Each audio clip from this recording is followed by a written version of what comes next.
ایک صاحب نے سوال کیا ہے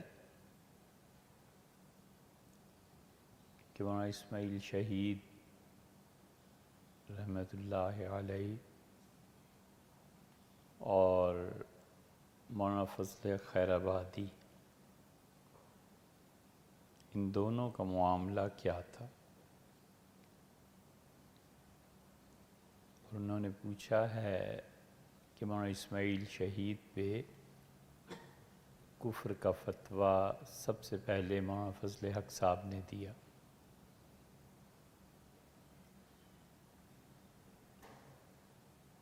یہ سوال صرف سوال نہیں ہے، یہ پوری تاریخ ہے، اور اس تاریخ کے لیے حضرت شاہ ولی اللہ محدث دہلوی رحمۃ اللہ علیہ سے لے کر اور یعنی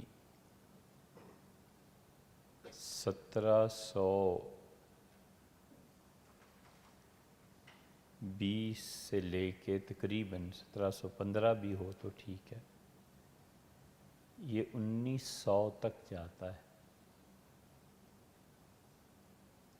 کیونکہ حضرت شاہ ولی اللہ رحمۃ اللہ علیہ پیدا ہوئے 1700 کچھ میں ابتدائی اشرے میں، اور 1761 میں حضرت کا انتقال ہوا۔ شاہ ولی اللہ محدث دہلوی رحمۃ اللہ علیہ کا پورا دور، پھر ان کے صاحبزادگان کا پورا دور، شاہ عبدالعزیز صاحب رحمۃ اللہ علیہ ایک، عمر میں اللہ نے بڑی برکت دی، 82 سال سے زیادہ عمر تھی، انتقال ہوا۔ پھر دوسرے شاہ عبدالقادر صاحب، اور شاہ عبدالقادر صاحب محدث دہلوی رحمۃ اللہ علیہ اس اعتبار سے تاریخ کی ان بڑی کامیاب شخصیتوں میں سے ہیں جو اپنے آپ کو شہرت سے بچا گئے۔ امت کا وہ دور جو بالکل آخری تھا، لیکن بڑے بڑے لوگ جو تاریخ کی نظر میں آنے سے رہ گئے اور انہوں نے اپنے آپ کو بچا لیا، ان میں سے حضرت تھے۔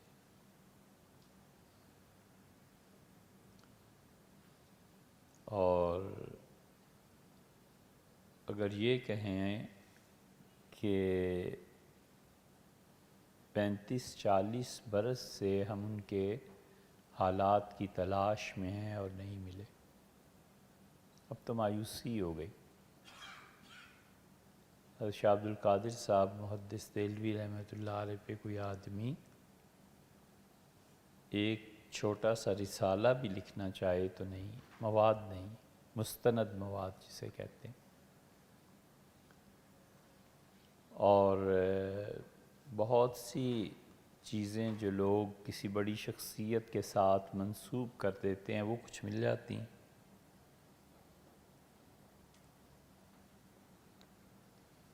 ان کے شاگردوں کے حالات بھی بہت بکھرے ہوئے ہیں۔ پھر اس کے بعد جو پیڑھی اور نسل آتی ہے، یہ ان کے نواسے، پوتے۔ حضرت شاہ ولی اللہ رحمۃ اللہ علیہ کے متعلق یہ ہے کہ ان کی اولاد آگے چلی نہیں، آخر پہ مولانا ظہیر صاحب رہ گئے تھے۔ دلی میں پریس تھا، کتابیں تھیں، چھاپتے رہتے تھے۔ بعض جگہ پہ انہوں نے بہت تردید کی اس کی کہ یہ ہمارے خاندان کی چیز نہیں ہے، لوگوں نے اپنے پاس سے اسے بنا لیا۔ تو ایک آدمی کی نظر ان ساری چیزوں پر ہو تو تب جا کر آپ کے اس سوال کا جواب دیا جا سکتا ہے کہ مولانا فضل حق خیر آبادی رحمۃ اللہ علیہ، انہوں نے سب سے پہلے مولانا اسماعیل شہید کے لیے انہوں نے ہی کفر کا فتویٰ دیا تھا۔ اب لوگ جانتے ہی نہیں امام فضل خیر آبادی کیا تھے، پتہ ہی نہیں چل سکتا۔ اسی طرح فلسفے کے جو بنیادی مسائل علم کلام کے ساتھ ہیں، علم کلام میں بھی ہیں، ان میں سے بڑا سوال یہ ہے کہ اللہ تعالیٰ کی قدرت کیا ہے؟ کیا وہ جھوٹ بول سکتا ہے؟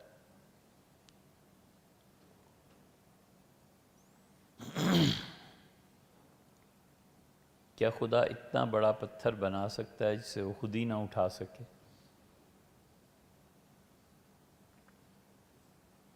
کیا خدا اس بات پر قدرت رکھتا ہے کہ اپنے آپ کو ہی فنا کر دے؟ اب یہ ایسے سوالات ہیں جن کا تعلق علم کلام سے ہے اور اس کے ساتھ ساتھ فلسفے سے، اور فلاسفہ نے اس پہ خوب اپنی آراء کا اظہار کیا ہے۔ اللہ کی قدرت پر بحث کی ہے، اللہ تعالیٰ کی مشیت پر بحث کی ہے کہ اللہ چاہتا ہے تو کیا ہوتا ہے۔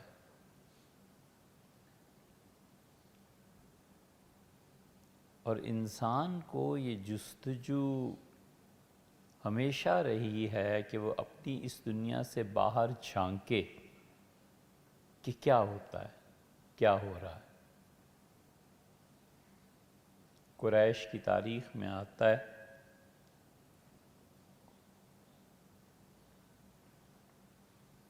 کہ ایک آدمی، مکہ مکرمہ کی تاریخ میں بھی ہے، لمبا تڑنگا، سفید چادریں، افریقہ کے کسی علاقے سے آتا تھا اور آ کر بیت اللہ کا طواف کرتا تھا، خدا کے حضور نظر پیش کرتا تھا، اور ہر سال آتا تھا اور اہل مکہ سے کچھ نہیں لیتا تھا، کچھ دے کے ہی جاتا تھا۔ تو اہل مکہ کہتے تھے کہ یہ صوفی ہے۔ اس کا مطلب یہ ہوا کہ صوفی جو ہوتے تھے وہ دنیا کو کچھ دینے والے ہوتے تھے، لینے والے نہیں۔ اب وہ کیا تھا، کہاں سے آتا تھا، کچھ پتہ نہیں۔ اسی طرح اس کائنات سے باہر کیا ہو رہا ہے، آدمی جھانکتے رہے ہمیشہ۔ اب جو چیز حضور اقدس صلی اللہ علیہ وسلم نے فرمائی ہے وہ ایک ایسی اینٹ اور پتھر ہے جس پہ پوری عمارت تعمیر کی جا سکتی ہے، کیونکہ وہی اپنی اصل حالت میں محفوظ رہے، اور حضور اقدس صلی اللہ علیہ وسلم کا کوئی جملہ اگر وہ راویوں نے اس میں کچھ تبدیلی نہیں کی اور وہ محفوظ رہے تو یہ علم کا ماخذ نہیں ہے، خود علم ہے۔ یعنی اس سے آگے چلیں علم کو لے کے، ایسے نہیں ہے، تو خود علم ہے۔ ضمنی نتائج تو بعد میں برآمد ہوں گے نا، تو خود علم ہے۔ تو فلاسفہ کی ہمیشہ یہ رہی کوشش کہ ان مباحث کو سلجھایا جائے۔ بدایوں میں ایک خاندان جو بعد میں ہجرت کر کے دہلی چلے گئے تھے، انہیں فلسفے میں ید طولہ حاصل تھا، کمال کے لوگ تھے۔ 3 پشتیں ان کی ایسی گزریں کہ پورے ہندوستان میں بہت کم لوگ ان کے پائے کے تھے۔ اور چونکہ ماحول ایک حد تک علمی بھی تھا تو اس لیے وہ لکھتے تھے، بولتے تھے، تو ان کے ایک ایک فکرے کو لوگ لے اڑتے تھے۔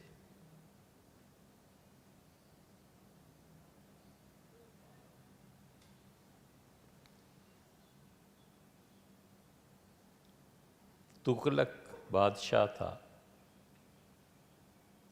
محمد تغلق،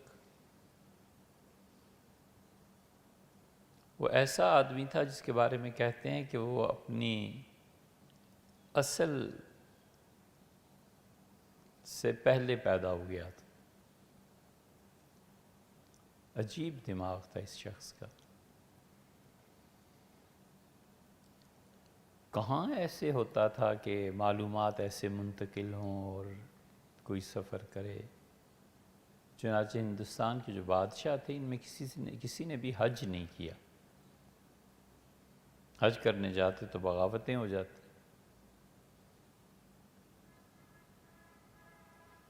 اپنی بیگمات کو بھیجتے رہے، بڑے بڑے وزراء ان کے جاتے رہے، بہت بہت قدر کرتے تھے، اور ایک زمانے تک بغداد سے ہندوستان کے بادشاہوں کے لیے خلافت نامہ آیا کرتا تھا، بغداد سے کہ تم ہمارے نائب ہو، اور وہ خلافت نامہ اور لانے والے 7 پشتیں پھر ان کی عیش کرتی تھی۔ بغداد سے خلافت نامہ آتا تھا، اطلاع ہوتی تھی تو بادشاہ کئی میل پیدل شکریہ کے طور پہ جاتے تھے۔ بلبن بادشاہ ہندوستان میں بیٹھ کے مکہ مکرمہ میں 4 مدارس چلاتا تھا اور سارا پیسہ یہاں سے جاتا۔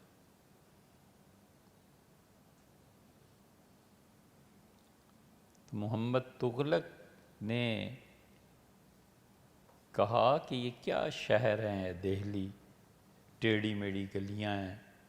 اس زمانے میں گلیاں بہت چھوٹی ہوتی تھی، 1-2 گھوڑے گزرنے کی جگہ ہوتی تھی، اور کیا، اور ہندو کبھی بھی چوڑی شاہراہ، بڑے برتن کے استعمال اب تک نہیں ہوتا۔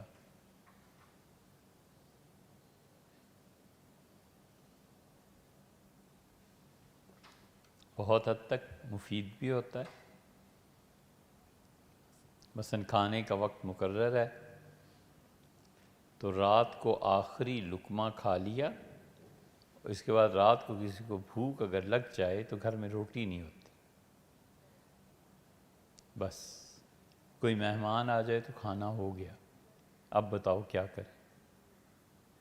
پکاتے ہی نہیں تھے زیادہ، اتنا ہی جتنا بس ضرورت کے مطابق پورا ہو جائے۔ یہ ہندوؤں میں تھا، اب بھی ہے۔ تو محمد تغلق نے یہ کہا کہ یہ کیا ٹیڑھی مڑھی چھوٹی چھوٹی گلیاں ہیں، بڑی شاہراہیں بناؤ، بڑی گلیاں بناؤ، اور اس نے پورا ارینجڈ سٹی اس زمانے میں قائم کیا۔ اسلام آباد جیسا شہر گویا کہ کون سا سیکٹر، کون سی گلی، کون سا مکان نمبر، یہاں تو پھر کچھ پریشانی ہوتی ہے کہ کس گلی سے کون سی گلی آگے مل رہی ہے، ایسے بھی نہیں تھا۔ اور دلی والوں کو جبراً نکالا کہ جاؤ اور ایک بڑے شہر میں رہو۔ لوگ اس ذہنی سطح پہ تھے نہیں، تو دلی اجڑ گئی۔ حضرت کو بھی حکم ہوا تھا، نظام الدین اولیاء رحمۃ اللہ علیہ کو،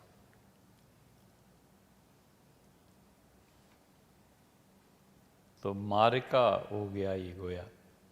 حضرت نے فرمایا میں کہیں نہیں جاتا۔ اس تک بات پہنچی تو اس نے کہا انہیں جانا پڑے گا، خانقاہ سے بہتر وہاں عمارات جب میں دے رہا ہوں تو مریدوں سمیت وہاں چلے جائیں، اس میں حرج کیا ہے۔ حضرت رحمۃ اللہ نے فرمایا میں نہیں چاہتا، بس میرے مشائخ نے جو جگہ منتخب فرمائی تھی میں اسی پہ قائم۔ تو اس نے کہا کہ آئندہ جو چاند نظر آئے گا اس کی پہلی جمعرات تک اگر نہ گئے تو میں نے فوج کو کہہ دیا ہے کہ مار دے، جو بھی اس دن خانقاہ میں ملے، ختم کرو اس سلسلے کو۔ چاند بھی آ گئی اور بدھ کا دن بھی آ گیا اور حضرت نہیں اٹھے۔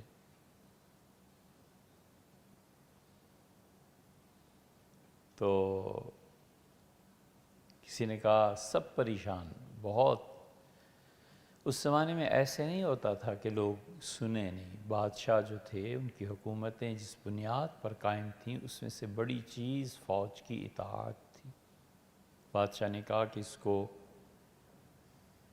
ہاتھی کے پاؤں میں دے دو، تو اس آدمی کو اٹھا کر پھینک دیتے تھے، اور ہاتھی مست ہوتا تھا، اپنا قدم اس کے سینے پہ جس میں کہیں بھی رکھتا تھا تو آدمی کچلا جاتا تھا۔ کہتے ہیں مطلق العنانی کا دور تھا۔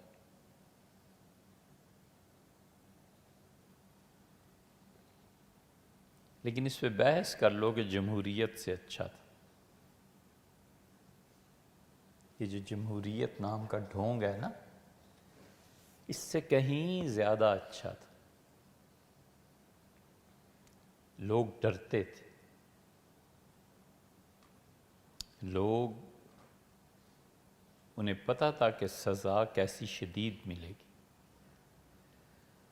بادشاہ نے اگر کہہ دیا کہ فلاں کتاب کسی کے گھر سے اگر مل گئی تو اسے سزا ہوگی، لوگ نہیں رکھتے تھے کتاب۔ حضرت مجدد الفسانی سرہندی رحمۃ اللہ علیہ کے خطوط اتنے بلند پایا ہیں، ہر آدمی کی سمجھ کی بات نہیں تھی۔ تو اورنگزیب عالمگیر رحمۃ اللہ علیہ خود مجددی، خود سب کچھ، لیکن فرمایا کہ جونپور کے متعلق کہ اگر وہاں پر خطوط حضرت کے ملے تو سزا دی جائے، کیونکہ انہیں پتہ تھا کہ وحدت الوجود اور وحدت الشہود اس کو لوگ سمجھ نہیں سکیں گے، پڑھے لکھے لوگ ہیں، پبلک میں ایک اور مصیبت نہ کھڑی ہو۔ تو وہ لوگ اپنی بات کہہ دیتے تھے، بس عمل اس پہ ہونا ہی ہونا تھا۔ تو بڑے ڈرے ہوئے تھے لوگ، ہر آدمی پریشان، حضرت جانے کو تیار نہیں، بادشاہ نے یہ کہہ دیا ہے، فوج بھی آ گئی ہے، کل ہوگا کیا؟ تو کسی نے بہت الہا وزاری سے پاؤں پکڑ لی اور کہا حضرت چلیں۔ تو حضرت نے فرمایا مترسد بلائے کہ شب درمیاں، ڈرو نہیں، ابھی تو رات پوری باقی ہے، کل صبح سورج چڑھے گا تو جمعرات آئے گی نا، ابھی تو پوری رات باقی ہے۔ آخری رات کو بادشاہ مر گیا۔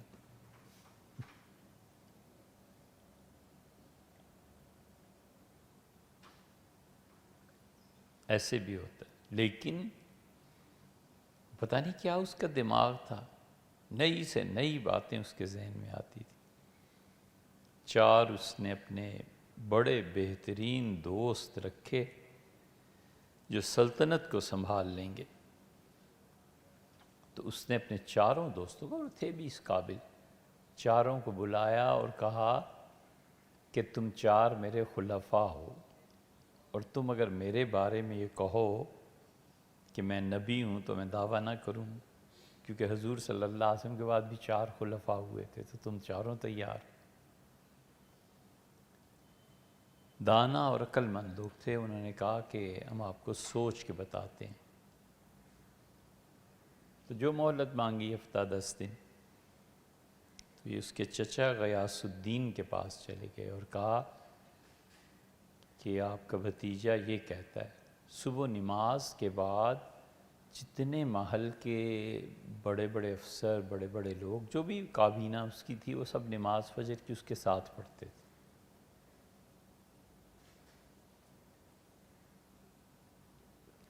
فجر کی نماز کے بعد منطق اور فلسفہ پڑھاتا تھا خود، اور ظہر کے بعد ہدایہ پڑھاتا تھا، اس لیے کہ ہدایہ تقریباً اسے حفظ تھی، ایسی چھوٹا آدمی نہیں تھا۔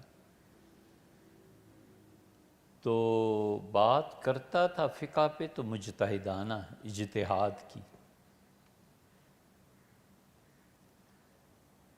عربی بڑی اچھی تھی، ذوق بڑا اچھا تھا۔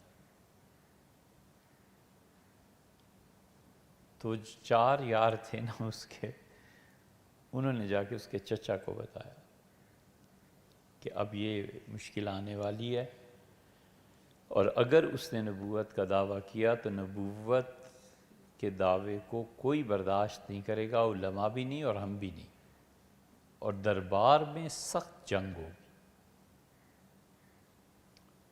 وہ بھی بادشاہ تھا، اس نے کہا کچھ نہیں، بس جاؤ،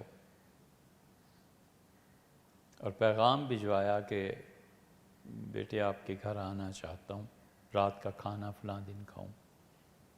بہت خوش ہوا، عزت احترام، چچا آ رہے ہیں، تو دعوت بھی بڑی شاندار، سب خوش گپیاں، سب کچھ۔ چلتے ہوئے چچا نے بغیر کچھ کہے ایک تھپڑ مارا اور کہا جو دماغ میں خرابی آ رہی ہے نا، دور کرو اسے، بس چلے گئے۔ اب بادشاہ سیدھا ہو، جو چھوٹے بڑے کی کوئی تمیز تھی نا، اس میں سے ایک یہ تھا کہ بادشاہ وقت کی مخالفت بہت مشکل تھی، بہت زیادہ۔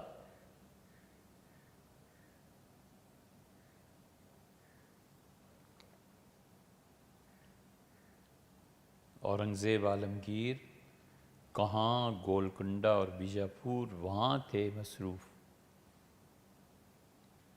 اور کابل میں بات ہوئی بازار میں، اور ایک آدمی گھوڑوں کا تاجر بہت اچھا گھوڑا لے کے آیا، تو جو خریدار تھا وہ بھی بڑا مالدار تھا، تو اس نے اس سے کہا، اس گھوڑے کی قیمت نہ پوچھو، چیز دیکھو۔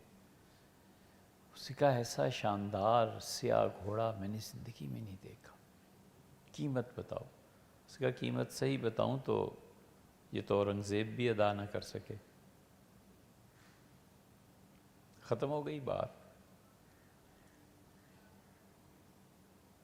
گھوڑا غائب ہوا، اور چند دن کے بعد تاجر بھی غائب ہو گیا۔ پیش کیا گیا تو اورنگزیب رحمۃ اللہ علیہ تشریف لائے دربار میں، تو اس سے سوال کیا، پہلا پولیس سے لے کے کھڑی تھی، تو اسے کہا اس گھوڑے کی کیا قیمت ہے؟ اسے یاد آ گیا کہ میں نے تو وہاں کابل میں یہ جملہ کہہ دیا تھا گلی میں، کہ گھوڑا لاؤ۔ گھوڑا دیا اور کہا احتیاط سے بولا کرتے ہیں، اور پھر فرمایا کہ میں حیدرآباد یہاں ہوں گولکنڈہ، اور اگر مجھے جو کچھ میری مملکت میں صبح ہوتا ہے شام تک اطلاع نہ ملے تو میں اس کرسی کا اہل نہیں ہوں۔ یہ انٹیلیجنس تھی۔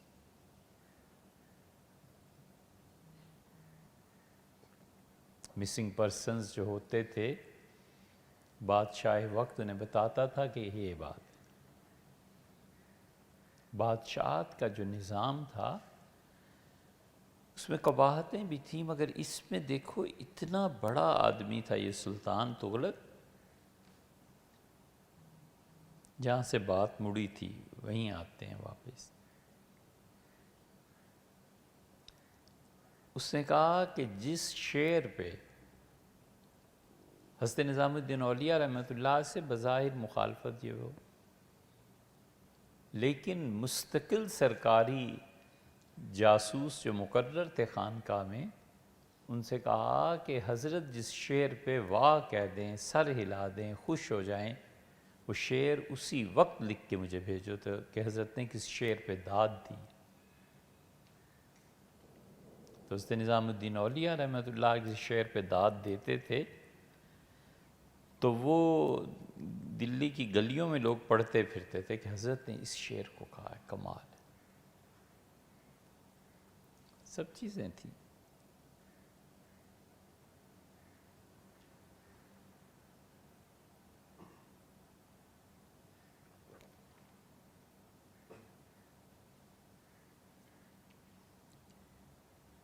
اسی طرح یہ جو تین آدمی تھے نا دلی میں،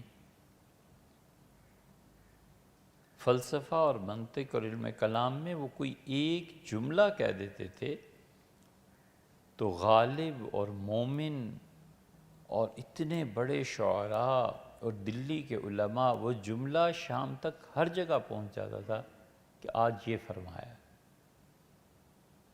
فضل امام تھے ان میں پہلی ہستی جس نے بڑا نام پایا، فضل امام تھے۔ اور فضل امام رحمۃ اللہ علیہ نے فلسفے کو گھول کے پی لیا تھا، یعنی ارسطو اور افلاطون پر بحث کرتے تھے کہ اگر اس زمانے میں ہوتا تو ہم کہتے اس کے بعد یہ ہے یا اس کے علاوہ یہ ہے۔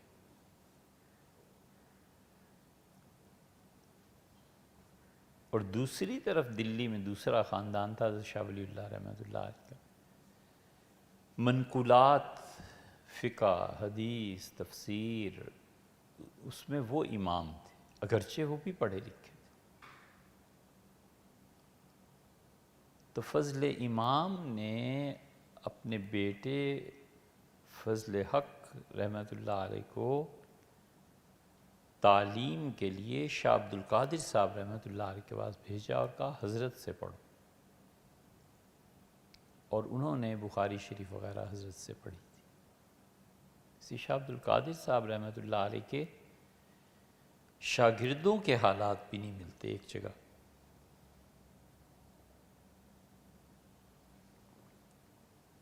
ریت سے سونے کو الگ کرنا ہے۔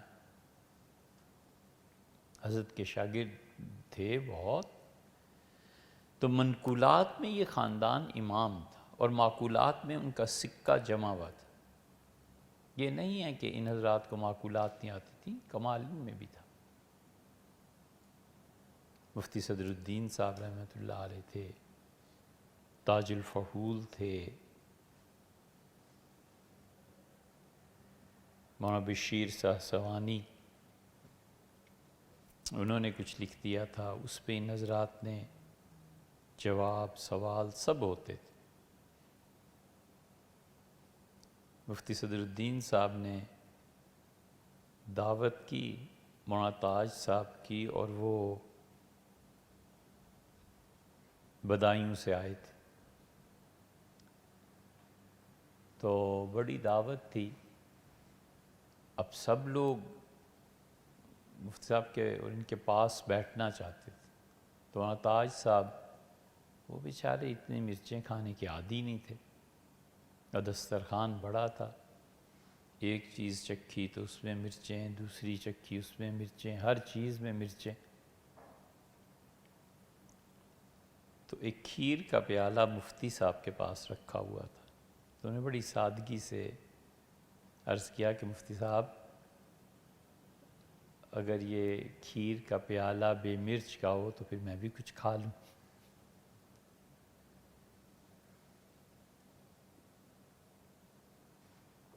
مفتی صاحب بھی ہنسے اور لوگ بھی ہنسے، کہ دلی والے بہت مرچیں کھاتے تھے، اب بھی کھاتے ہیں۔ تو یہ سب لوگ علم کے رسیا تھے۔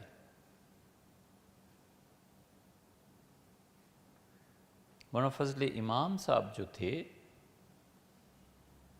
بڑی قدر کرتے تھے طلباء کی، اور ایک شاخ اس فلسفے کی اور منطق کی یہ ٹونک والے بھی تھے، اور ان میں مولانا برکات احمد صاحب تھے رحمہ اللہ۔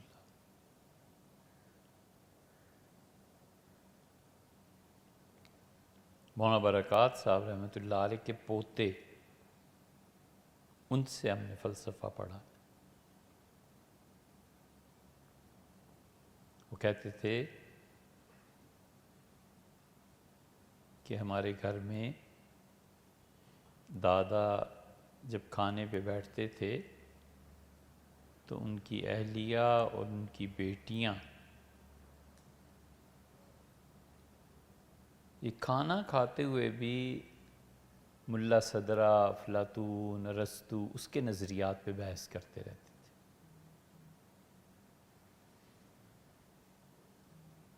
اتنا پڑھا لکھا خاندان تھا، اب کیا اس کے علاوہ مطلب ان کے پاس اور بات کرنے کو ہوتی کیا.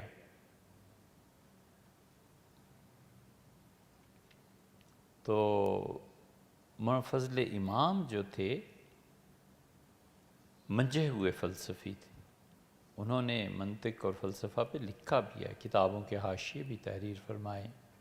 جب بیٹا بڑا ہوا فضل حق 19-20 برس کے جب ہوئے، سب کتابیں پڑھ لیں، تو فضل امام نے کہا ایک دن اپنی جگہ چھوڑی اور دوسرے کمرے میں چلے گئے اور فرمایا بیٹے میری جگہ پہ بیٹھو اور پڑھانا شروع کرو.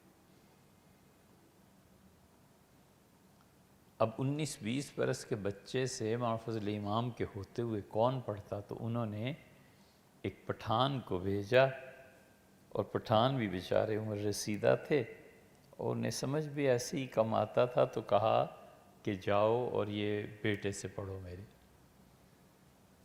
ان پہ جوانی اور علم کا زور اور غلغلہ.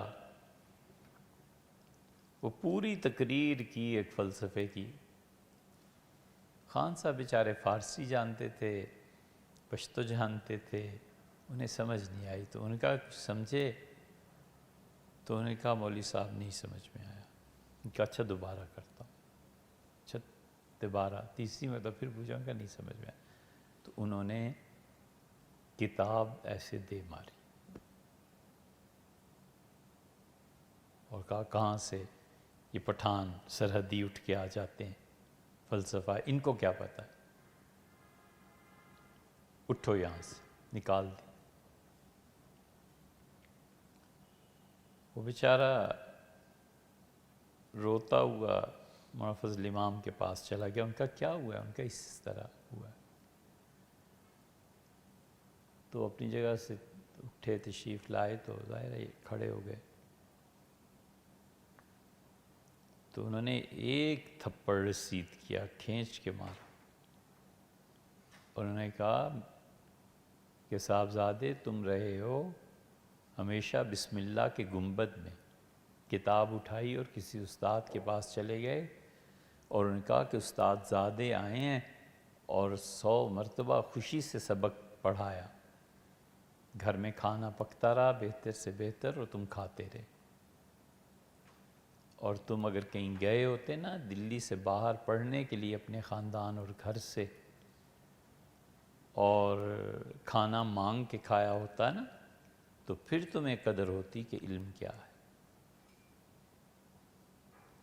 اس ناز و نعم سے پلے ہو اور اتنا کچھ گھر بیٹھے ملا ہے تو طالب علم کو مارتے ہو. تم کیا قدر جانو طالب علم کی؟ اٹھاؤ کتاب دوبارہ پڑھاؤ. فضل امام اتنے بڑے آدمی. اور فضل حق جب آئے ہیں تو انہوں نے تو اپنے والد کا بھی ریکارڈ توڑ دی. سقراط، افلاطون، فیثاغورس، بچوں کی طرح باتیں تھیں ان کے لیے. یعنی مرزا غالب کہتے ہیں کہ کبھی ایسے ہوتا تھا کہ میں دیکھتا تھا چلے آ رہے ہیں یہ اپنے شاگردوں کے ساتھ، تو بالا خانہ میں بیٹھ کے کنڈی چڑھا کے اور مومن، مرزا غالب، مفتی صدر الدین آزردہ اور فضل حق، یہ 4 آدمی کہتے تھے ہم چاروں ہوتے تھے، دروازہ بند کر دیتے تھے کہ کوئی اور نہ آئے، اور حقہ رکھا ہوتا تھا تو مولانا فضل حق حقہ پیتے رہتے تھے، ساتھ شطرنج کھیلتے رہتے تھے، اور ساتھ ان کے شاگرد بیٹھے رہتے تھے، ان کو بھی پڑھاتے رہتے تھے. غالب کہتے ہیں چال کی باری آتی تھی تو چال چلتے تھے، پھر باقی وقت جب ہم سوچ رہے ہوتے تھے کہ آگے کیا چال چلیں، اپنے شاگردوں کو پڑھاتے رہتے تھے کہ فلسفہ یہ ہے، یہ ہے، یہ ہے. فلسفے کی بھی وہ کتابیں جنہیں اب پڑھنے والے بھی نہ رہے اور پڑھانے والے بھی کم ہو گئے. اتنا علم تھا.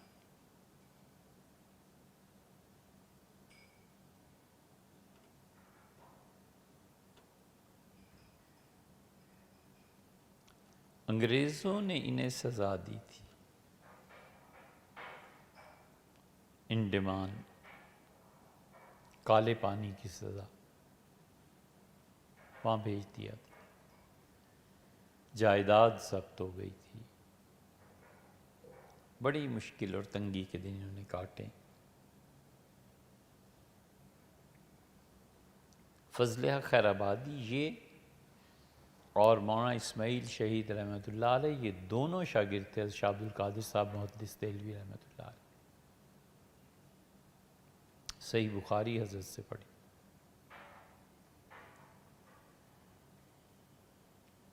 اور مولانا اسماعیل شہید کی اور ان کی عمر کا بھی فرق تھا، 19-20 سال یہ چھوٹے تھے۔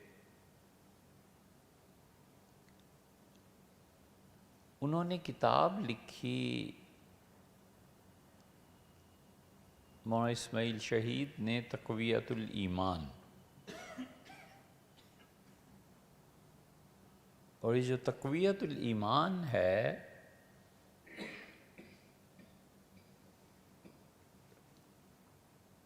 اس کا وہ نسخہ ہم نے دیکھا کہ دلی میں مناظرہ ہوا، ایک طرف مولانا فضل حق خیر آبادی اور دلی کے بڑے بڑے علماء، اور ایک طرف مولانا عبدالحی صاحب اور مولانا اسماعیل شہید۔ چونکہ خاندان شاہ ولی اللہ رحمۃ اللہ علیہ کا تھا، اس لیے سب لوگ عزت بہت کرتے تھے ان کی۔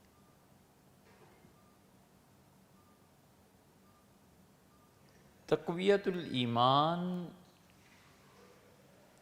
محرم 40 میں لکھی گئی، 40 ہجری میں، یا پھر یہ لکھی گئی ہے اس سے بھی 7-8 برس پہلے۔ حضرت رحمۃ اللہ سے دریافت کیا تھا تو فرمایا اب مجھے کچھ یاد نہیں۔ اور محرم میں وہ آئی ہے کتاب، اور اس میں جہاں یہ فکر آیا کہ اللہ کی قدرت کے متعلق کہ اللہ چاہے تو ایک نام میں، ایک اللہ چاہے تو ایک آن میں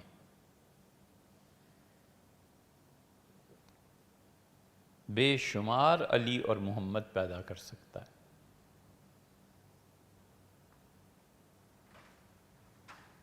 اس طرح کے فکرے جب آئے تو مولانا فضل حق خیر آبادی تک جب یہ کتاب پہنچی، کہاں انہوں نے جب حجت اللہ البالغہ پڑھی تو کہا میں تو اسے معمولی کتاب سمجھتا تھا، مگر شاہ ولی اللہ رحمۃ اللہ نے تو سمندر بند کر دیا اس کتاب میں۔ اور کہاں جب انہوں نے یہ کتاب پڑھی تو انہوں نے کہا مولی اسماعیل نے یہ لکھا ہے، یہ چھوٹے تھے عمر میں، لیکن دلی کے بڑے بڑے علماء کے پاس لے کے گئے کتاب، اور انہوں نے کہا یہ تقویت الایمان جو ہے نا اس کو آپ دیکھیں۔ تو مفتی صدر الدین آزردہ نے بھی اعتراض کیا، انہوں نے بھی، اور مفتی صدر الدین صاحب بہت کمال کے آدمی تھے، وہ شاگرد تھے شاہ اسحاق صاحب رحمۃ اللہ، شاہ عبد الغنی صاحب رحمۃ اللہ علیہ۔ تو مولانا فضل حق خیر آبادی اڑ گئے اس میں، انہوں نے کہا یہ حضور صلی اللہ علیہ وسلم کی توہین ہے جو کچھ تقویت الایمان میں ہے۔ تقویت الایمان بہت مشہور ہوئی کیونکہ دھماکہ تھا نا ایک۔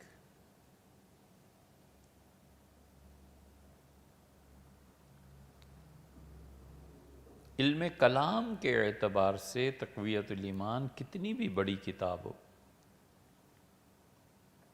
لیکن اس کے بعض جملے بہت کھٹکے لوگوں کا۔ اب جس کا نام محمد اور جس کا نام علی ہے انہیں کچھ اختیار نہیں۔ حضور اقدس صلی اللہ علیہ وسلم کا اسم گرامی ایسے کون لے سکتا تھا؟ امیر المومنین سیدنا علی رضی اللہ عنہ کا نام ایسے کون لے سکتا تھا؟ یہ فضل حق خیر آبادی کے انتقال کے بعد پھر ان کے بیٹے عبدالحق آئے ہیں، اور وہ بھی بڑے کمال کے آدمی. یہ 3 پشتیں جو گزری ہیں مسلسل، یہ پورے خاندان ان کے علم میں بالکل غرق ہوئے تھے. ادھر مومن بیعت تھے حضرت سید احمد شہید رحمۃ اللہ علیہ.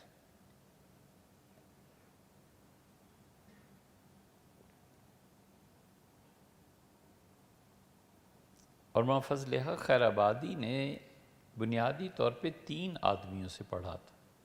2 کو لوگ جانتے ہیں، 1 کو نہیں جانتے. لیکن کسی کو کبھی فرصت ملے تو یار ان کے حالات دیکھنا. علی رامپوری رحمۃ اللہ علیہ، ایک اپنے والد سے انہوں نے پڑھا فضل امام سے، اور ایک شاہ عبد القادر صاحب رحمۃ اللہ سے. تیسرے یہ تھے ان کے استاد. فرماتے تھے کہ ابن عربی کی فصوص الحکم اور فتوحات مکیہ اور یہ چیزیں میرے استاد ایسے پڑھاتے تھے جیسے بچہ اپنا قاعدہ پڑھے. تو میں پڑھنے کے لیے حاضر ہوا تو وہ فصوص کا درس دے رہے تھے. تو چند دن میں پڑھتا رہا. پھر ایک دن مجھے اٹھا دیا، مجھ سے فرمایا تم نہ آیا کرو. تو میں نے عرض کیا کہ حضرت اس کی وجہ. فرمایا یہ جو باتیں میں کرتا ہوں نا، یہ تمہارے دماغ سے اوپر کی ہیں، تم نہیں انہیں سمجھ سکتے.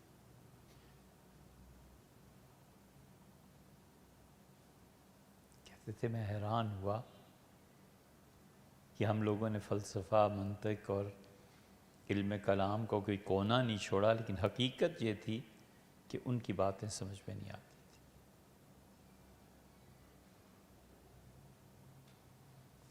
تو مجھے نکال دیا.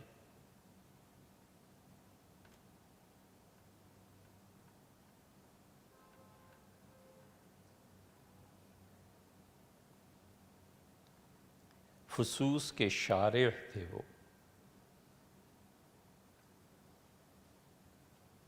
تو فرماتے تھے کہ ان سے میں نے جب چند درس ان کے سنے تو جب مجھے احساس ہوا کہ عمر بھر آج تک جو پڑھا ہے نا والد سے فلسفہ اور منطق، یہ سب کا سب چھلکا ہی ہے. اصل گودا اور گری وہ اس ہستی کے درس تھے کہ جب بیٹھتے تھے تو پتہ چلتا تھا کہ تعلق مع اللہ اور ان کے مراقبات کتنے قوی تھے.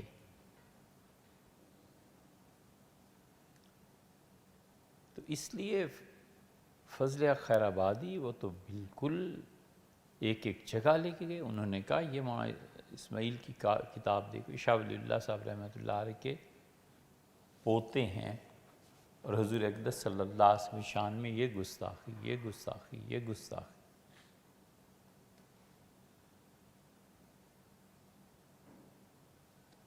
اور پھر مولانا اسماعیل شہید نے ایک اور کتاب لکھی ہے ایضاح الحق کے نام سے. ایضاح الحق الصریح فی احکام المیت والضریح، یہ اس کا پورا نام ہے. اور لوگ ابھی تقویت الایمان کے ماتم سے ہی فارغ نہیں ہوئے تھے کہ یہ کتاب جب سامنے آئی ہے تو پھر تو حد ہو گئی. اس لیے وہاں اسماعیل شہید پہ 3 چیزوں کا غلبہ ہوا ہے. ایک اس شدت کا کہ لوگوں کی اصلاح ہونی چاہیے، یا پھر اسے چوتھی چیز سمجھ لیں. اور ایک اس کا کہ توحید باری تعالی اس وقت تک پوری نہیں ہوگی جب تک کہ تم اولیاء اللہ کے تصرف کی نفی نہ کرو اور انبیاء علیہ السلام کے تصرف کی بھی نفی نہ کرو، یہ بنیاد پڑی۔ اور پھر ان پہ غلبہ ہوا ہے حدیث کا، تو انہوں نے رفع یدین جو بہت بڑا مسئلہ تھا کہ کی جائے یا نہ کی جائے، فقہ حنفی اس زمانے میں ایک حد تک بڑی جمود کا شکار ہو گئی تھی، حدیث کا اثر نہیں تھا، اس کا غلبہ ہوا ہے حدیث کا، تو انہوں نے رفع یدین کے متعلق پوری کتاب لکھ دی کہ رفع یدین کا کرنا مباح ہے یا مستحب ہے، وہ اب بھی ملتی ہے۔ یہ جو چیز ان میں آ گئی تھی نا، اس نے کوئی تردید کا خوف بھی نہیں ہے، اور اللہ نے چاہا تو اس کی کوئی تردید کر بھی نہیں سکے گا۔ اس چیز نے بہت نقصان پہنچایا، رفع یدین۔ پھر جو رفع یدین پہ آئے وہ آمین بالجہر میں گئے، پھر ان کا گروہ تھا جو بالا کوٹ کی جہاد میں شریک رہا، اور پھر یہ حضرات تھے جو اہل حدیث ہو گئے۔ یہ سلسلہ یوں بنا، اور پھر جب عقیدے میں مولانا اسماعیل شہید نے جو کچھ لکھا الحق الصریح میں، وہ تو بالکل اس مکتبہ فکر کے ایک خاص گروہ کی ترجمانی تھی، ان میں بھی جو لوگ ایک طرف کو چلے گئے تھے۔ تو مولانا فضل حق خیر آبادی یہ جب پڑھاتے تھے اور جب وہ تقریر کرتے تھے تو یہ علم کلام کی مباحث آتی تھی۔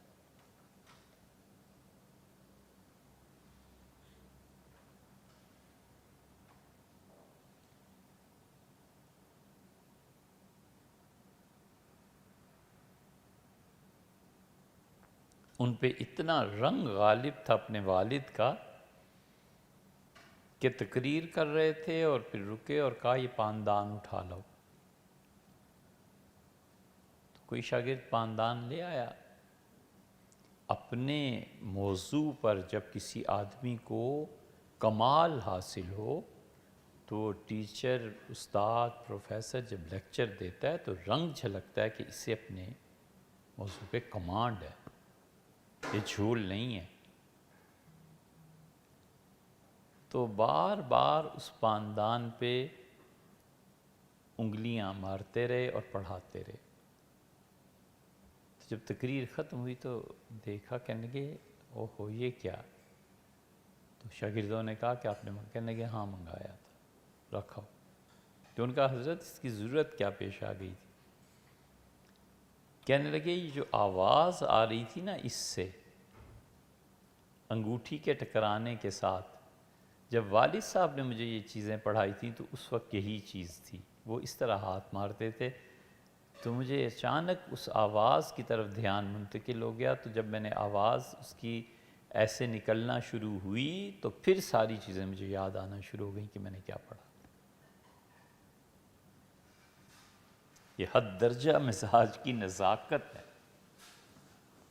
اب اس نزاکت کے لوگ کیسے برداشت کرتے کہ مولانا اسماعیل شہید نے یہ لکھا ہے؟ علی خامنائی تھے نا، یہ ایران کے صدر تھے نا، علی خامنائی، جوان سے تھے۔ ان کے دور میں ایران میں میلہ لگتا ہے مئی کے آغاز میں، اس میں گئے تھے۔ تو فلسفے ہی کی ایک دکان تھی کتابوں کی، اس پہ کھڑے ایک کتاب دیکھ رہے تھے۔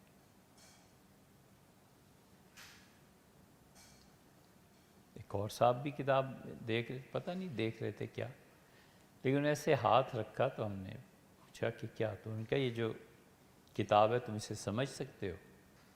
ہم نے کہا اس میں کوئی ایسی بات نہیں۔ تو انہیں ایک دو جگہ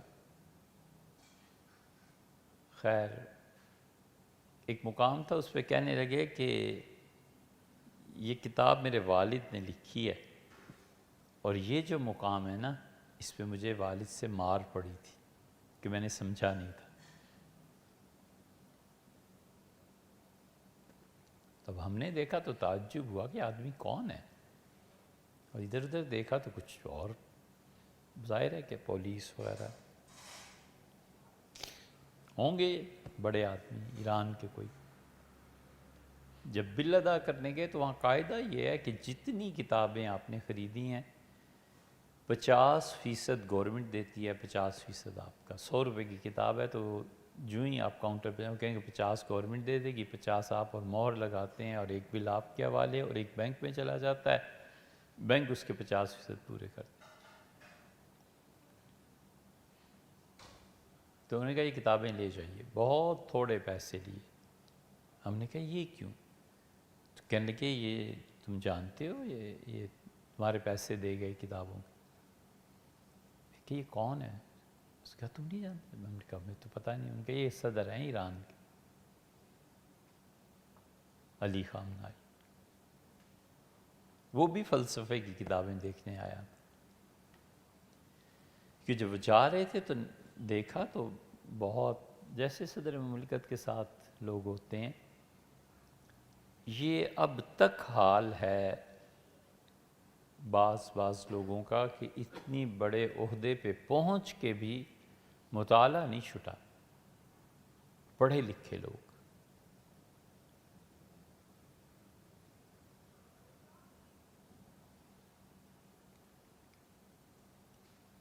ہمارے ہاں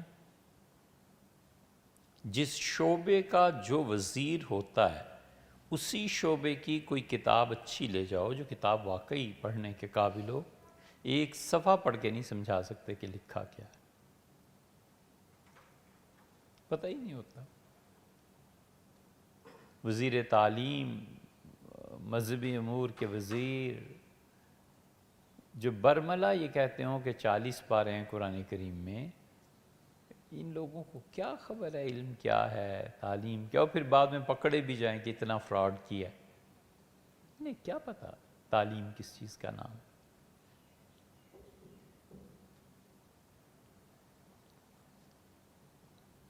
ہم تو بالکل سادہ سا مقدمہ سامنے رکھتے ہیں کہ انسان کا نفس، اس کی خواہش، اس کی قیادت کون کرتا ہے؟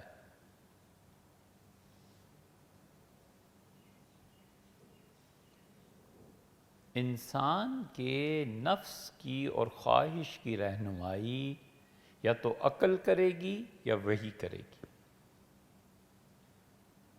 خواہش پہ دونوں طرف کا ہجوم ہوتا ہے، وحی کہتی ہے ایسے کرو، عقل کہتی ہے ایسے کرو۔ عقل کہتی ہے کر گزرو، گناہ ہے تو توبہ کر لینا، چھوڑو۔ وحی کہتی ہے مت کرو، یہ گناہ کوئی آسان چیز نہیں ہے، یہ کشمکش ہے۔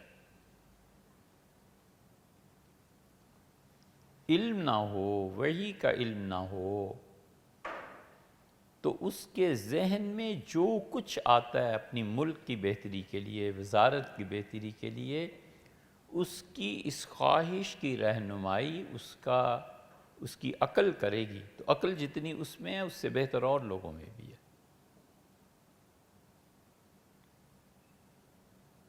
کیا رہ جاتا ہے؟ اسی لیے ملک تباہ ہو جاتے ہیں، اسی لیے مملکتیں اجڑ جاتی ہیں۔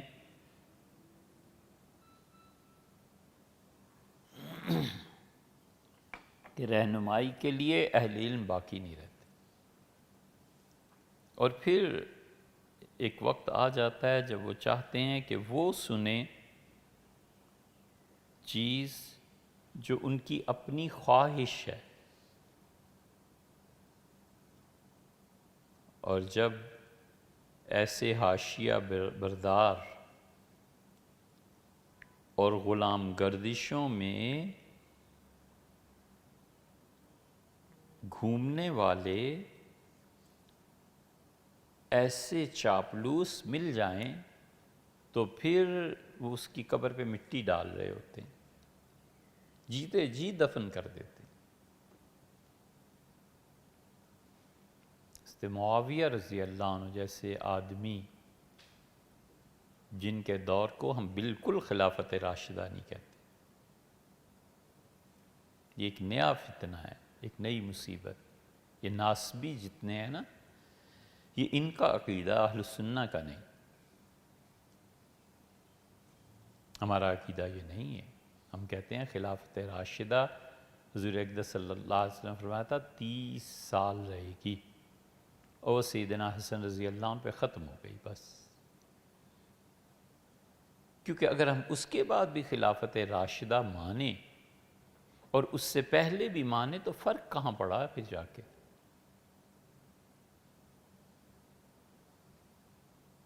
وہ ان کی امارت کا دور تھا،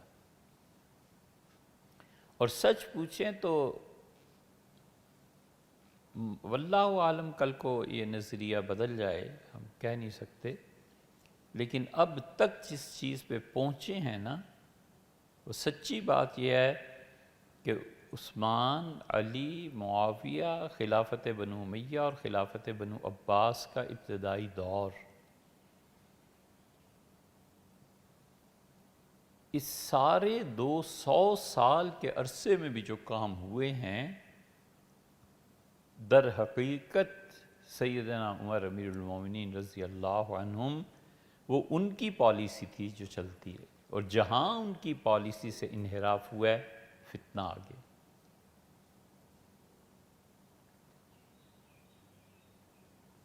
اس لیے حضرت معاویہ رضی اللہ عنہ کہتے تھے کہ میں متبع لعمر، میں عمر کے پیچھے چلنے والا ہوں، اور ان کے دور میں یہ حال تھا کہ انہوں نے ایک جمعے کو کہا کہ لوگوں، اگر میں تمہیں کسی چیز کی طرف لے چلوں اور میرے کام اگر تمہاری سمجھ میں ایسا مفہوم تھا یعنی نہ آئیں تو تم کیا کرو گے؟ اگر کتاب و سنت کے خلاف چلوں۔ لوگ چپ رہے۔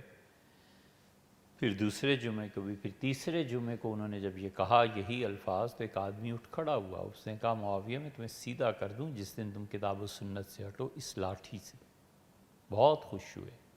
فرمایا حضور صلی اللہ علیہ وسلم فرمایا تھا کہ جو حکمران ایسا آ جائے جسے لوگ لاٹھی سے سیدھا نہ کر سکیں، تو اسے چاہیے کہ اپنا ٹھکانہ جہنم میں سوچ لے۔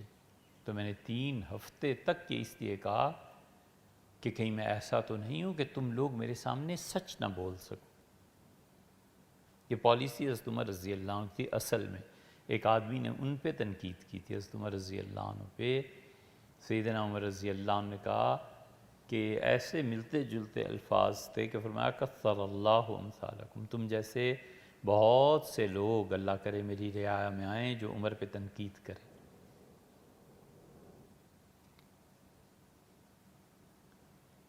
تو اس لیے یہ جاہل حکمران جو ہے نا، ہم سمپل سی بات کرتے ہیں کہ آپ کے جی میں کوئی بات آتی ہے تو آپ کی رہنمائی کون کر رہا ہوتا ہے؟ وہی کتاب، سنت، تاریخ، تجربہ لے دے کے ایک عقل رہ گئی، اور عقل کا تو حال یہ ہے کہ آپ بچوں کے ہاتھوں بے وقوف بن جاتے ہیں،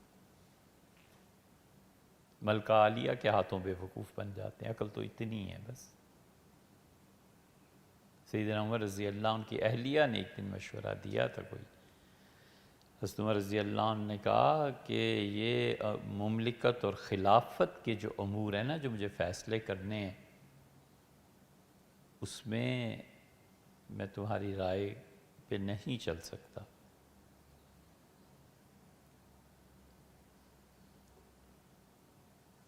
نہیں مانا۔ یہ الگ بات ہے کہ مشورہ خواتین بھی دیتی ہیں، صحیح بھی ہوتا ہے، غلط بھی ہوتا ہے، لیکن خاتون خانہ کتنی پڑھی ہوئی ہیں، اللہ کے ساتھ تعلق کتنا ہے، یہ بھی تو کوئی دیکھے۔ تو یہی حال ہے۔ جنرل یحییٰ کا دور دیکھو نا، رانی تھی، بہت مشہور کردار تھا۔ پھر ان کے داماد تھے سمیع، پھر آگے ان کے بیٹے عدنان سمیع، یہ بہت مشہور، انڈیا نے انکار کر دیا ہے، یہی نام ہے نا عدنان سمیع۔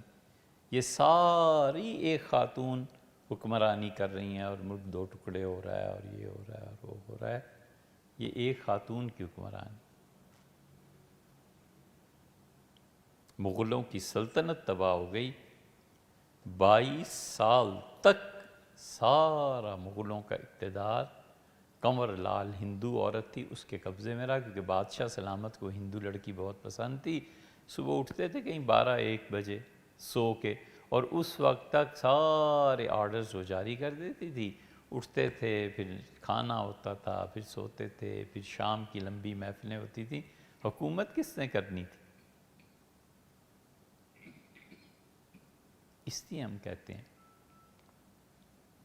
کہ جو لوگ پڑھے لکھے تھے نا، معاشرے میں انہوں نے اپنا کردار ہمیشہ ادا کیا ہے، کچھ بھی اثر نہ پڑا ہو۔ اول تو ہم یہی نہیں کہتے کہ اثر نہیں پڑا، ہم کہتے ہیں کچھ بھی نہ پڑا ہو، تو اللہ کے ہاں جب پہنچیں گے تو خدا جانتا ہے کہ ان کا جو فیلڈ تھا اس میں وہ پیچھے نہیں ہٹے۔ تو فضل حق خیر آبادی ان کا مقدمہ ہو گیا، اور پھر وہ جزائر میں رہے، انڈمان میں، اور پھر جس دن ہندوستان سے ان کی رہائی کے احکامات ہوئے، لوگ کہتے ہیں کہ ہم جزائر انڈمان میں پہنچے تو ہجوم ایک آ رہا تھا، ہم بڑے خوش تھے، تو ہم نے لوگوں سے کہا کہ مولانا فضل حق خیر آبادی، انہوں نے کہا انہیں دفن کر کے آ رہے ہیں۔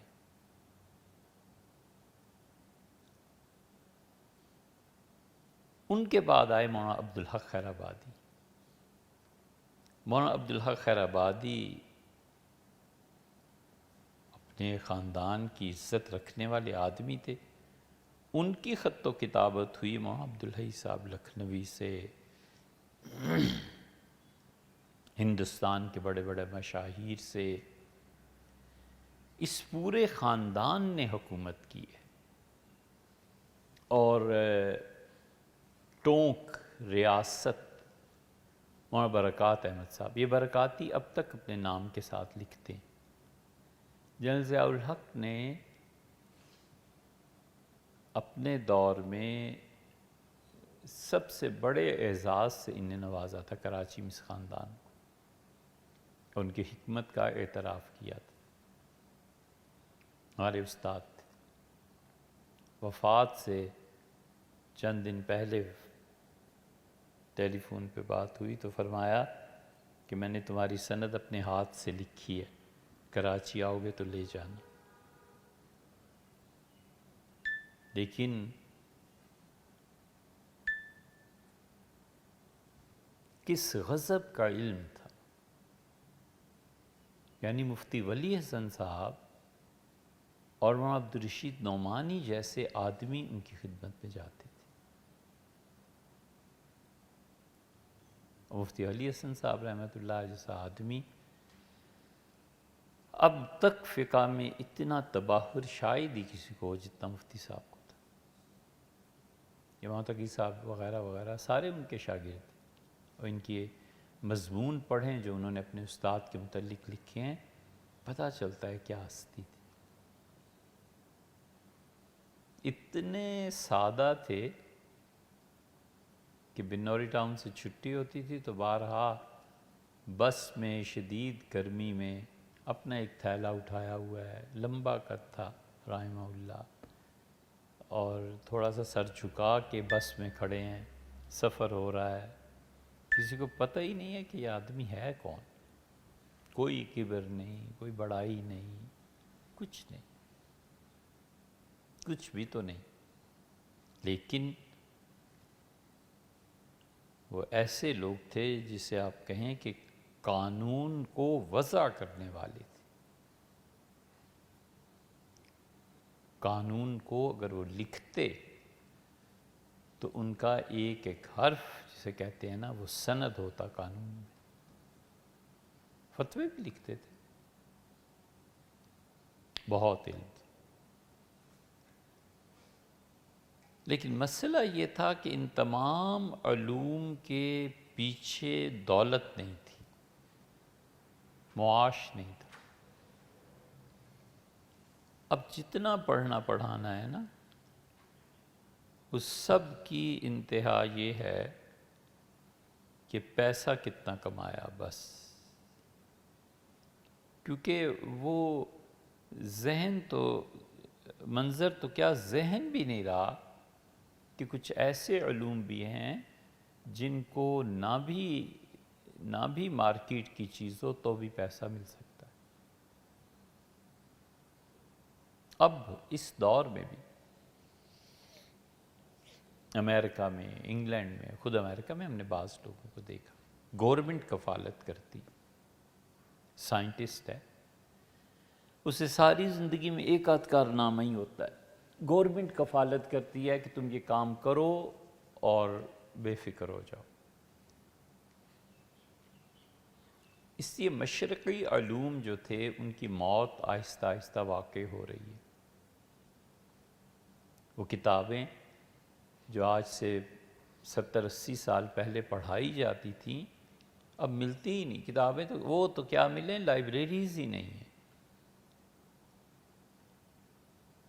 ابھی بات ہو رہی تھی نا کہ سائنس، تو اس کے وہ نظریات جن سے خود رجوع کر چکے اس کے بانی بھی زندہ ہوتے تو مان جاتے، ہمارے بچے وہ پڑھتے ہیں کسی بھی چیز،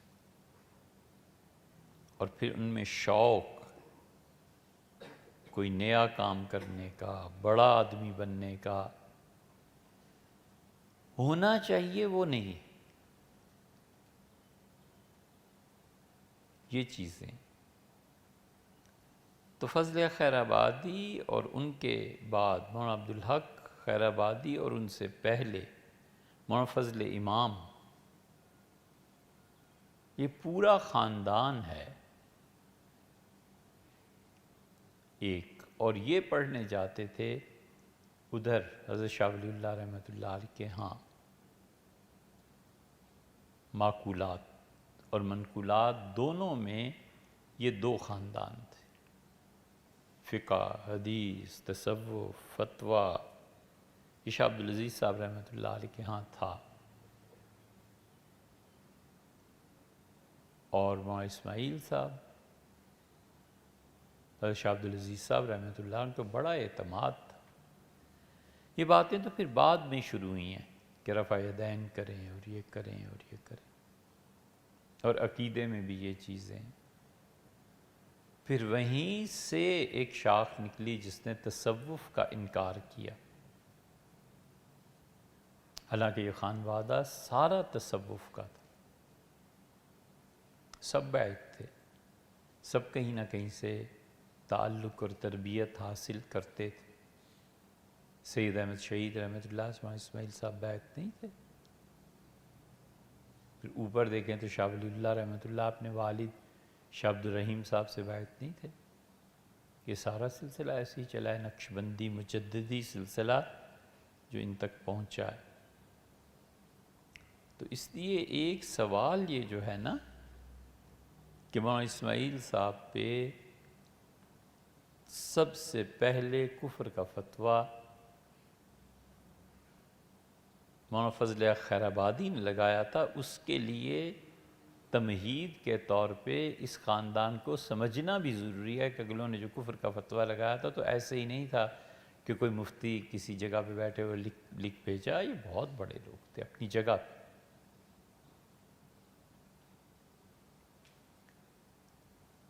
مولانا اسماعیل شہید رحمۃ اللہ علیہ نے یہ جو لکھا تھا نا کہ اللہ اگر چاہے تو ایک آن میں سینکڑوں محمد اور علی پیدا کر سکتا ہے، اس پہ مولانا فضل خیر آبادی نے پکڑ لیا اور کہا حضرت اللہ ایسے نہیں کر سکتا، اگر کرے گا تو اس کا جھوٹا ہونا ضروری قرار پائے گا کہ خدا جھوٹ بولتا ہے۔ اس فکرے پہ بحث پھر چل پڑی کہ خدا جھوٹ بول سکتا ہے یا نہیں، اس پہ انہوں نے فتویٰ لکھا۔ جب فتویٰ لکھا تو مولانا اسماعیل شہید نے اس فتوے کا جواب لکھا یکروزی کے نام سے۔ یکروزی کا مطلب یہ ہے کہ مولانا نے اس فتوے کو پڑھا، صبح سے بیٹھے لکھنے کے لیے اس کا جواب، اور زور تک ایک چھوٹا سا رسالہ، چھوٹی سی کتاب لکھ کے بھجوا دی۔ مولانا ابوالکلام آزاد نے لکھا ہے کہ یہ کتاب دلی جامع مسجد میں لکھی گئی، لیکن خیال آتا ہے کہ یہ فتویٰ دلی جامع مسجد میں نہیں، شکارپور سندھ میں لکھا گیا۔ وہ جا رہے تھے جہاد پہ اور انہیں یہ ملا ہے اور وہاں لکھا گیا۔ عین ممکن ہے کہ کچھ روایات ایسی ان تک پہنچی ہوں وہاں آزاد تک، لیکن تاریخ کی بات ہے جس کی تحقیق کی جا سکتی۔ اور اس پہ پھر مناظرہ ہوا دلی میں جامع مسجد میں، ایک طرف فضلیہ خیر آبادی اور ان کے ماننے والے تھے، اور ایک طرف وہاں اسماعیل صاحب کے۔ تو وہاں فضلیہ خیر آبادی نے غالب پر زور دیا کہ آپ مولانا اسماعیل صاحب کے خلاف لکھیں۔ غالب خود فلسفے میں کمال کے آدمی تھے، غالب نے کچھ لکھا لیکن ڈنڈی ماری مولانا اسماعیل صاحب کے احترام میں۔ انہوں نے اصرار کیا کہ نہ، آپ صاف لکھیں کہ اگر خدا ایسے کرے تو خدا جھوٹ بولے گا، والعیاذ باللہ۔ اس پہ یکروزی کا جواب آیا۔ یکروزی کا جواب، ایک تو حیدر علی ٹونکی تھے، انہوں نے مولانا اسماعیل صاحب کے شاگرد تھے، حیدرآبادی تھے، ٹونکی تھے، ٹونک کے رہنے والے تھے۔ وہ بھی انہوں نے پتہ نہیں کہ 25 برس کے بعد پھر اس بحث کو چھیڑا ہے۔ پھر اس کے جواب میں جو یکروزی تھی، مولانا فضل حق نے کتاب لکھی امتناع النظیر، وہ کتاب انہوں نے لکھی تھی۔ وہ کتاب اب بھی کوئی مولوی پڑھ اور پڑھا سکے مان جائیں کہ یار علم ہے۔ وہ اتنی ادق، اتنی دقیق، اتنی فلسفے اور منطق سے بھری ہوئی، وہ انہوں نے لکھی۔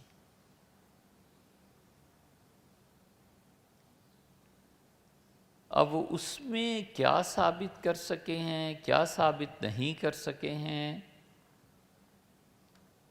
یہ وہی جانتے ہیں جو اتنا علم رکھتے ہوں۔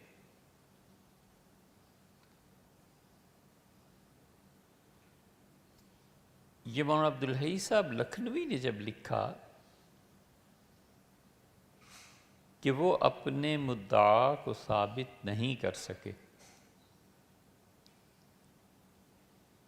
تو اس پہ مولانا عبدالحق نے پھر مولانا عبدالحی کو خط لکھا اور لکھا کہ آپ نے فلاں جگہ پر جو مثالیں دی ہیں وہ آپ نے شکر نماز روزے کی مثالیں دی ہیں، اگر اس مقام پہ آپ طلاق، نکاح، سود اور تجارت کے احکامات چھیڑ دیتے تو آپ کی حماقت اور جہالت بالکل ہی کھل جاتی۔ ایسے شدید فکرہ انہوں نے لکھا ہے، اس لیے کہ ہم پلہ تھے ایک دوسرے کے، اور پھر علم بھی تھا۔ تو امتناع النظیر کے مقابلے میں اس کے بعد کوئی کتاب آئی ہو ہمارے علم میں نہیں، وہ پھر کسی نے بھی شاید نہیں لکھی۔ دیوبند میں حضرت گنگوئی رحمۃ اللہ علیہ کے اثرات، حضرت کی صدارت، سب چیزیں تھیں، تو حضرت فلسفے اور منطق کے خلاف تھے، منقولات پہ زور دیتے تھے، تو یہ حضرات پھر منقولات کی طرف چل پڑے۔ تو یہ جن صاحب نے سوال لکھا ہے، یہ تو ابھی اس کی تمہید ہے، اس فتوے کا جواب اتنا آسان نہیں ہے، پھر بات کریں گے انشاءاللہ۔